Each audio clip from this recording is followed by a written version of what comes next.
Okay, we are here talking with the original Erika. I am Carl from Calibre and Cars and Calibers and C, and we are speaking with Erika, who showed up on the orological world map by taking straps from parachutes and turning them into very cool, extremely comfortable watch straps. I first learned about her when I was trying to find a strap for this watch, the Carl Bashir in bronze.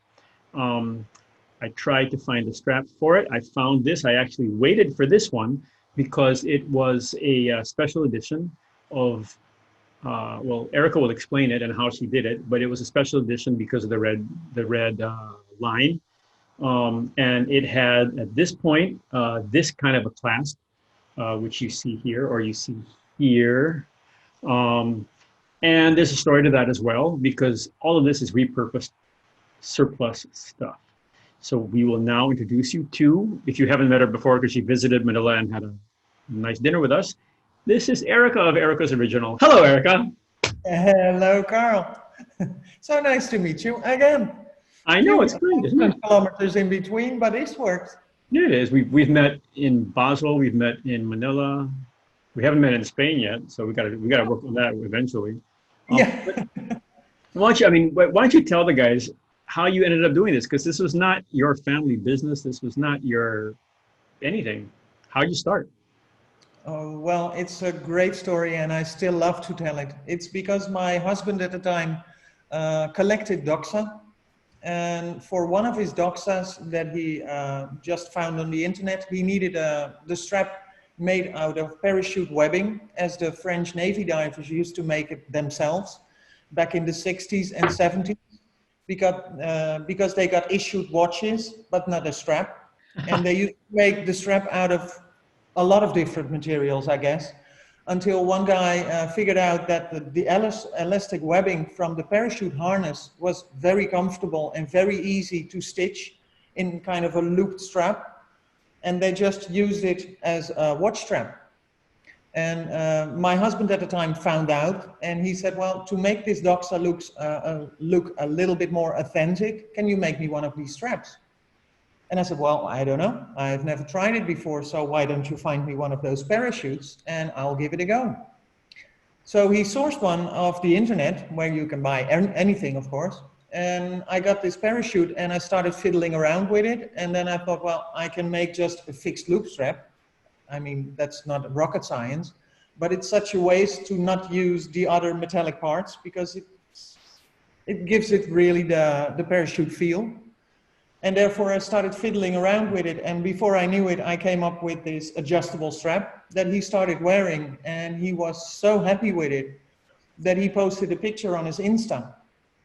And well, I think about 3 days later, he came to me and he said, well, I think you've got a new business because I have 40 orders. And this is how it started. That is awesome. It's funny because I looked at it and I just wanted something different, and I found that strap, and I have a pile of a lot of straps. And this one, I can imagine you do. Yeah, now I have a pile of a lot of Erika straps, but I just tried it and it was surprisingly comfortable.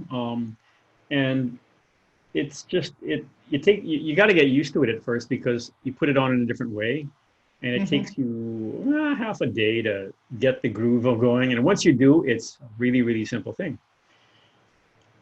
How did you, okay, now can you explain to us, there was one time I had said, can I do something, can I mess around with my original watch strap, which was this one, with this strap and this clasp and this metalwork. And you can see how it ages, by the way. And I felt really bad about that, because at first I was so excited to have this strap that I kind of quickly put it on and adjusted it, and then it started snagging. And I didn't like that, but it turns out a lot of people like that because it's extremely original, and it shows the patina just like everything else. Anyway, so you told me that I shouldn't mess with this because this was one of the originals in terms of all the material. And you said this is these are actual parts from the parachute. Is that right? Yes, that's correct. Especially the strap that you're holding right now. It's with the clasp, with the metal works from the parachute, only the slider part. So it's the two piece Yes. that makes you able to adjust the strap. That's a Hmm. new piece.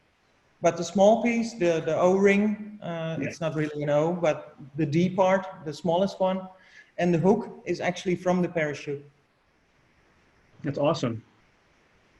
Now, over the years, you have had to move to making your own stuff because there aren't enough reserve parachutes left Well, in the not world. necessarily because I don't have enough new old stock webbing left, but because a customer simply wrote to me saying, well, I have this strap from you and it's brilliant, but I can't be wearing a green strap all the time. I need a black one. Or can you please make me a blue one? And therefore, we started searching for different color webbing. But the French Navy divers or the parachute surplus that I found, the new old stock webbing, it only comes in green or in the green with the yellow center line and the green with the red center line. So we started looking for manufacturers that were able to produce the same kind of webbing, but in different colors. And finally, because we had an in-between strap, I like to call it the first generation immense strap, and we finally ended up buying our very own webbing machine. It makes now a perfect weave.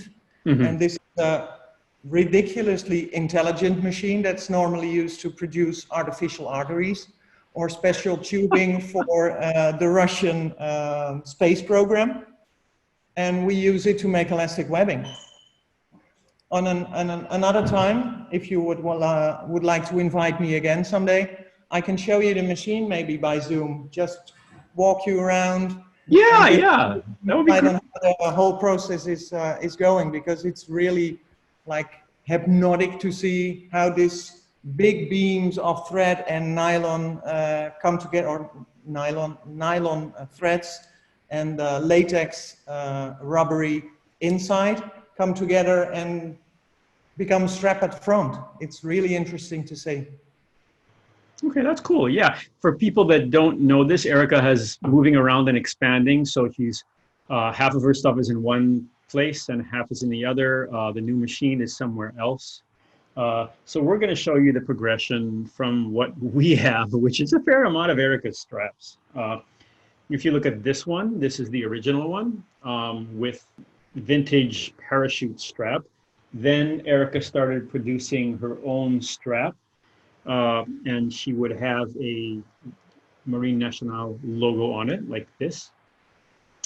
Then later on, well, we had her do these, and this is what we're very proud of, is we have the Calibre straps and the Yay. Calibre logo in bronze and in steel right now.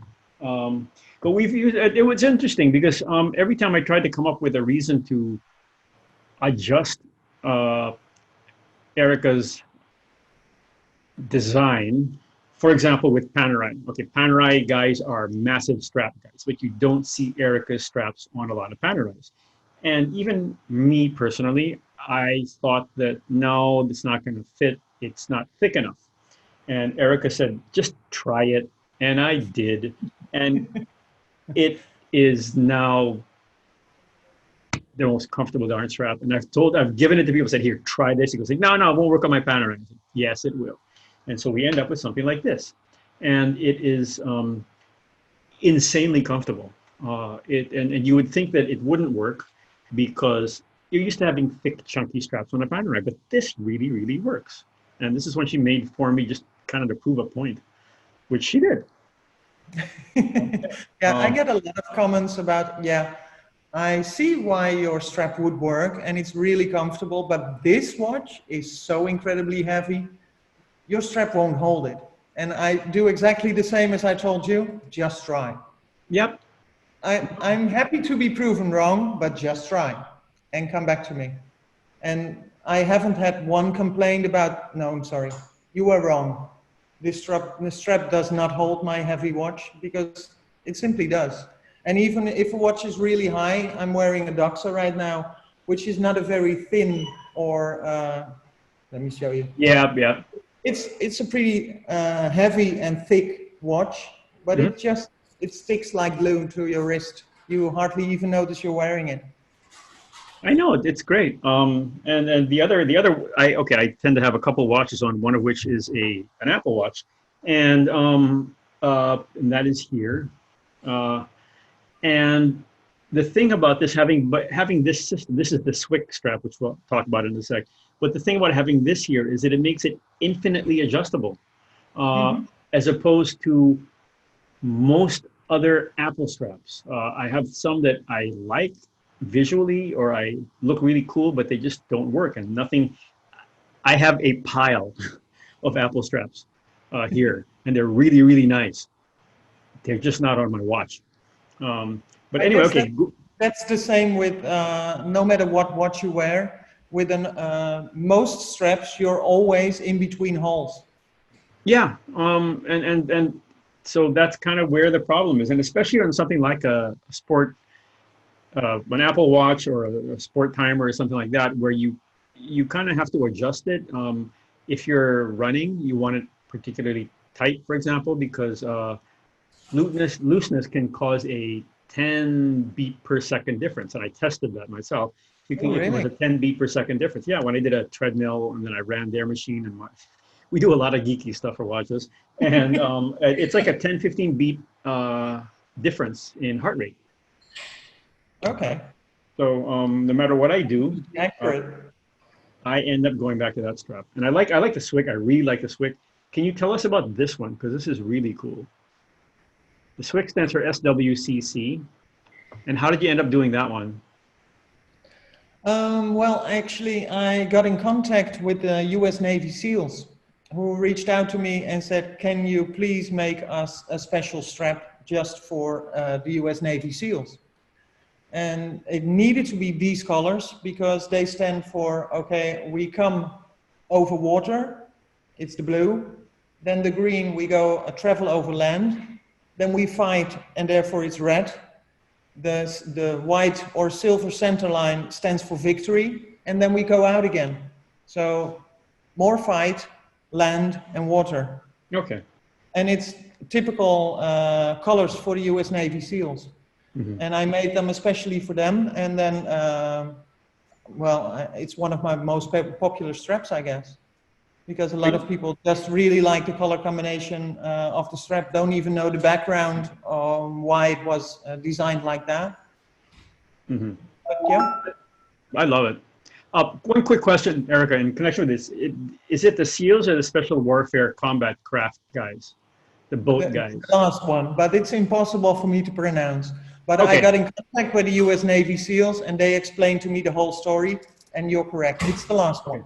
Okay. Yeah, so I will explain that one, which is these are the guys that the SWCC stands for, I think, Special Warfare Combat Craft. They're the guys that go deep into the riverine tributaries and jungles and so on, and drop off guys and pick them back up. They're kind of like the gunships of the water, basically. And so this is their strap, and it's really cool. And I want to put it on some really cool stuff too. So I guess one of the positive things about this whole pandemic is that we do stuff like this more. We actually get to chat. Awesome to chat with you. I hope we see you again soon. Thank you very much. Thanks for joining us. Bye. Bye-bye. Bye.